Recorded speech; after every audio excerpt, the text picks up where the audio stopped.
us on another episode of Inspired. Today I'm here with Adrienne and Sasha. What's up?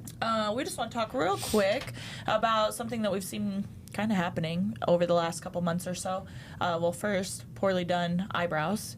We've had a lot of people contacting us, and then they've done research online, they've had their eyebrows done, and they hate them.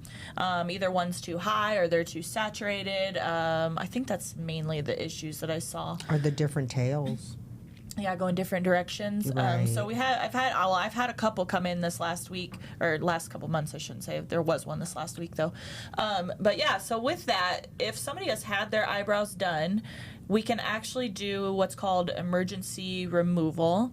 Technically, we're not allowed to call it removal because, it does just lighten the procedure area.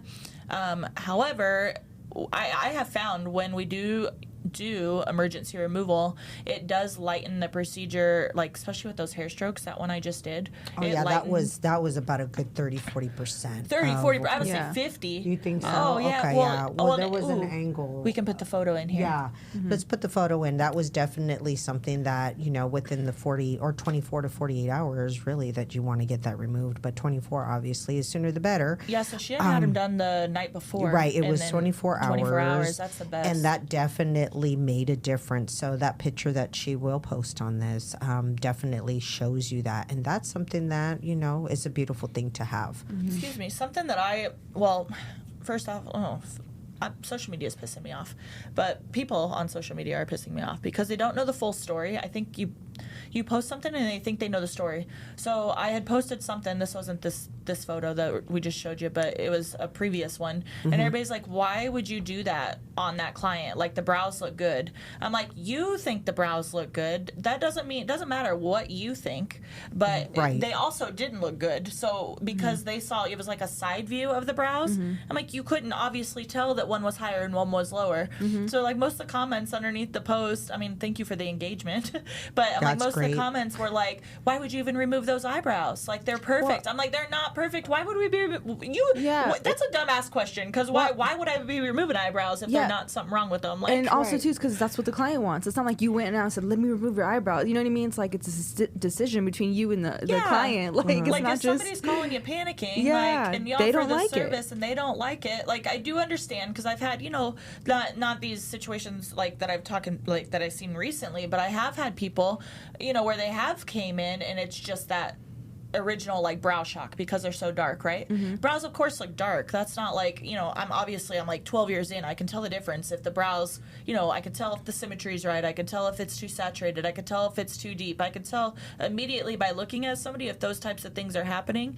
But it's just so crazy to me that people are like, I got the full story and this is what I'm gonna say. And I'm like, bro, actually you don't, because if they're not paying for it and that person doesn't like it and they're looking for that service and you're going to be able to, do that for her, then hey, well, go it's either at that it, or right? they're going to do it at their house. That client was like, I researched so much because there was nobody in town doing the service that I researched so much and I was coming up with a cocktail to scrub off these brows off my face. What's that going to do? Scar tissue? You might as well come in and have a real procedure done that, because you don't tattoo the solution into the skin. It's literally just, now, this is not training by any means, but it is for the most part just a soak. Mm-hmm. So it's and I have a product that does it, so why not use it? But that's better to do for somebody that's in a panic mode versus having them mixing something up at home that's going to lead to an infection. Will lead to an infection. Scar tissue. Their skin is going to be, it's going to be darkened. It's going to be hyperpigmentation,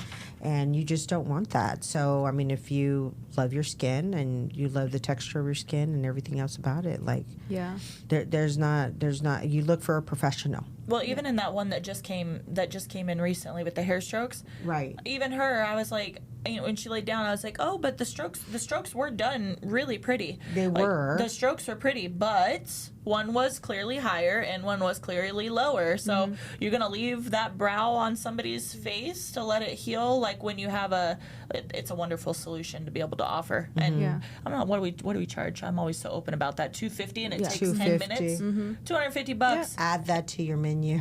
And no, literally $250 for a 10-minute service. You can't beat it, and it's drastically helping somebody. Yeah. Okay.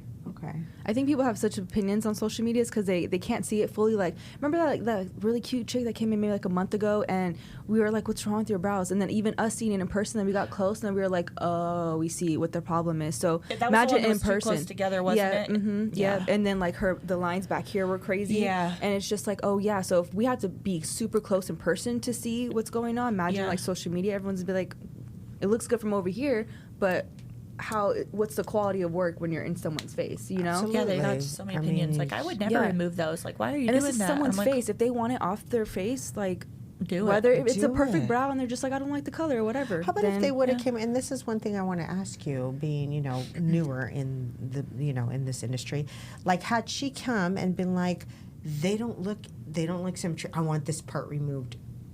Like, would you still? Yeah. Okay. Yeah. Okay. One time I actually had one. So this was a couple years back. I could maybe I have a really good photo of this. So if I can find it. Okay. So I need the hair stroke one that came in recently, and I need this OG photo. Mm-hmm. So I have a photo where literally it was just that. So her brows, perfect. They did a great job, except the hair strokes were brought up higher on one side, so this brow was thicker than what the other one is. So I laid that solution just along the top edge of one, and it's so cool because you can see that the top of those strokes are like, again, 50% softer than what the rest of the brow was. And I never heard from her again, so I'm like, it must have worked. Yeah. The thing is, if you can catch hair strokes that quickly, those hair strokes probably are not going to heal in because they're not saturated. They're not put in with a large shader needle. They're just put in with little bits of pigment, right? So absolutely less saturation. So if there's less saturation, more likely that it's probably not even going to heal in. Yeah. Or what about the girl with the yellow brow that just called us like recently, and how many treatments she's done to her skin? Oh my like gosh, she was telling us that she's gonna go on Amazon, and like she just like they get desperate. She was like, so she's been through so many like different services. She did lasering. She did I think she said she did try the saline. Yeah, no, glycolic acid. Oh, that's what it was. Glycolic. Yep. So but the issue with so because we could have. Okay, all right. So saline doesn't recognize pigment color, right? It's just literally lifting pigment. Anything out of the skin it gets caught in the salt in the body, pigment in the middle, lifts it up and out. Like it's like a magnet type thing. So it just lifts that pigment out of the skin that way. But the reason we couldn't really help her is because once somebody's had so many laser sessions done, it breaks that pigment up into little tiny particles because then it's drained out through the lymphatic system. Whereas saline, it works better if that pigment is in that body as a whole still, and then it lifts it up and out of the skin through the scabbing process. So once the lasers hit it, it makes it harder for it to grab it as a whole. Do you think you recommend doing the saline first and then lasering, or Absolutely. Depends where they should start? I'm not there's a lot of people out there that are like opposed to like even doing saline. Like they say it causes more scar tissue. But then on the flip side of that, there's people that say laser causes more scar tissue. I think, in my opinion, look, either way, no matter what you do, when you do something to the skin, it's probably going to cause some scar tissue.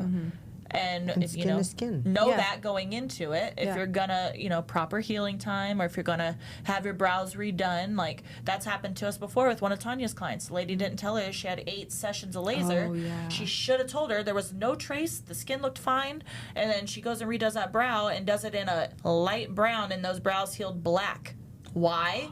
Because you're seeing that pigment through so many layers of scar tissue. It heals cooler. It just heals denser, cooler, and like cakey. Yep. So like you have to know that information, because what she should have done is probably through some, like literally the blondest blonde that she could have possibly found. Yeah. And I guarantee it probably would have went like a medium or dark brown. Yep. And the lady had black hair, thank God. But, and she's like, oh, I forgot to tell you. It's like that stuff is super important. Scar tissue makes pigments look totally different. Oh, that was a session. Yeah. That was a session. A learning session. Look at Adrienne. I go off on rants. Oh, I love it. I love it. Her I'm very eyes technical. light up and she just I'm stares like, at you like, Adrienne, stop looking at me. Man, that's a whoa moment for me, honey. That's a whoa moment for me. That was an interesting case. I really did that. I opened up my eyes wider.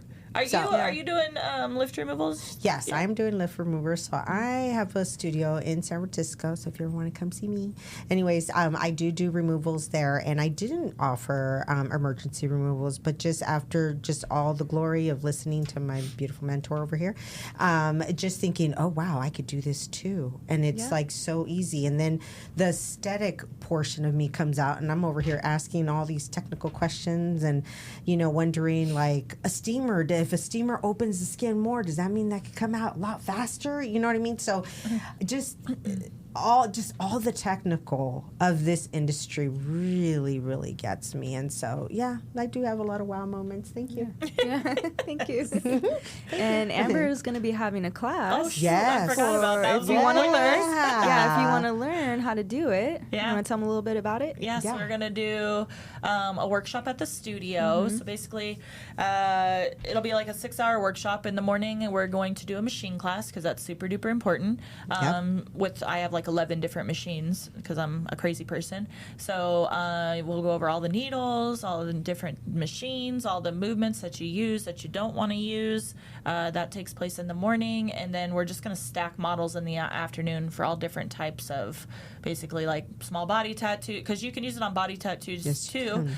So I did a whole ass neck one time, the whole side of a neck. Oh, I I've done think some as things. far as I'm concerned, maybe the biggest I've ever done was a size of quarter. Oh no, I've done some big ones. Oh. So you only should do up to a deck of cards. That's the biggest. You're gonna be sitting there for so long, anyways. But so I'm gonna get all different kinds of scenarios. Like eyeliner, you can use it on eyeliner. You can use it on brows. You can do it on body tattoos. It doesn't recognize color. Lightens pretty much anything. So yeah, we're just gonna stack those models, and because whoever signs up, and we'll just hopefully we get a few people, and we can just kind of stagger them and throw them on all different kinds of different cases. Yeah, Yep, and right now we're offering $300 off of it. So we'll drop the links in the comments if you're interested, just to get more info on it. Sorry, and it also includes an online. I'm more like, I'm not the geeky one. Like, this is Teryn's product. She developed it. So I'm going to include her online course with it. So basically, I'll purchase that course for them, and that's included, and they get that for a year. Because I want them to know all those crazy in-depth details that she talks about, because she knows the whole back-end formulation of the product and the different wavelengths on the lasers and all that type of stuff. So they'll have that prior to coming. I'm more so like, come chill, let's learn about machines, let's do the needles, let's do the movements, and let's do some models. So they'll have all the knowledge beforehand, so that's cool. Cool, yeah. So we'll drop everything in the description. Yeah. If you guys are interested, let us know. What date is it? Do we remember off the top of our head? I want to say it's August 21st. Okay. Okay, we're right then. And we'll put the details in there in case we're wrong, but I'm pretty sure it's... Yeah, I think it is August 21st. Yeah. I mean, there's just so much. If you do, I've done I've done that actual course, and I can tell you right now, she really breaks it up and really gives you so much detail, and it's just a lot of information that you should have in your back pocket. Back pocket, just so that when you do this service, you know what you're talking about, because you can't show up not knowing what you're doing. You have to know the information along with doing this service, because you have somebody coming to you, they're asking you questions, and you don't want to look like you don't know what the hell you're doing. I mean, you are the professional. They are and salt seeking. can burn skin, so you really got to know what the fuck you're doing. You sure do. So please sign up. Yeah. But you know what, too? If you're putting pigment in the skin, you need to know how to take pigment out of the skin. Absolutely. Absolutely. Title of this episode. Trademark that. Yeah. Absolutely. No, it's so true, though. Yeah. All right, guys. So- Yeah. You got any last thoughts? Sparkle, no. sparkle. Sparkle, sparkle. Come sign up. Come sign up, We'll see and you you'll in see me August. there. Yeah. And you'll get all of this, honey, all of this. And you know what? And don't get alarmed, but I am the cootie please. So Should we yeah. chase it around the studio with sanitizer? Yeah. And I'll let you know what not to touch and what to touch, and how to sanitize. And you better listen. Yeah, because a lot of y'all don't know how to sanitize. No, We're hey, gonna keep it real. right. Episode. I have a medical. I've been in medical for a long time, so I can tell you right now, aseptic all the way. So you'll learn from me too, with me telling you not to touch something and clean your headpiece and everything else. Yeah. So, but I do it with love. Yeah. One little nugget too, if you're in the studio and you come take a class, you learn a lot more than just what you're learning. Like, you can talk to us about pretty much anything. I mean, we're not going to sit there and have a whole lesson with you, but, you know, it's fun to pull because, like, I do website stuff, you know, cleaning stuff. Like, Amber's obviously the teacher. There's just a lot of things that you can pull from just being in the studio and being around us. So, yeah, we it's a give little you perk. a lot of takes, like a lot of just a lot of takes to lifing. You know what I mean? Obviously, we're not going to give you, like, everything, but, I mean, just... You know, I've been an apprentice for some time, and I could tell you right now, just learning everything that I try to do solo and then coming in, learning from a mentor. So there is a huge difference to that. So, you know, you will come in to the focus of what you're signed up for, but you also get other tidbits that'll probably get you to want to do and seek more information to better you as a being, as a human being. So on that note, like, comment, share, and subscribe. Absolutely. All right, guys. Thank you for joining us on this episode. We'll see you guys next time. Bye. Peace.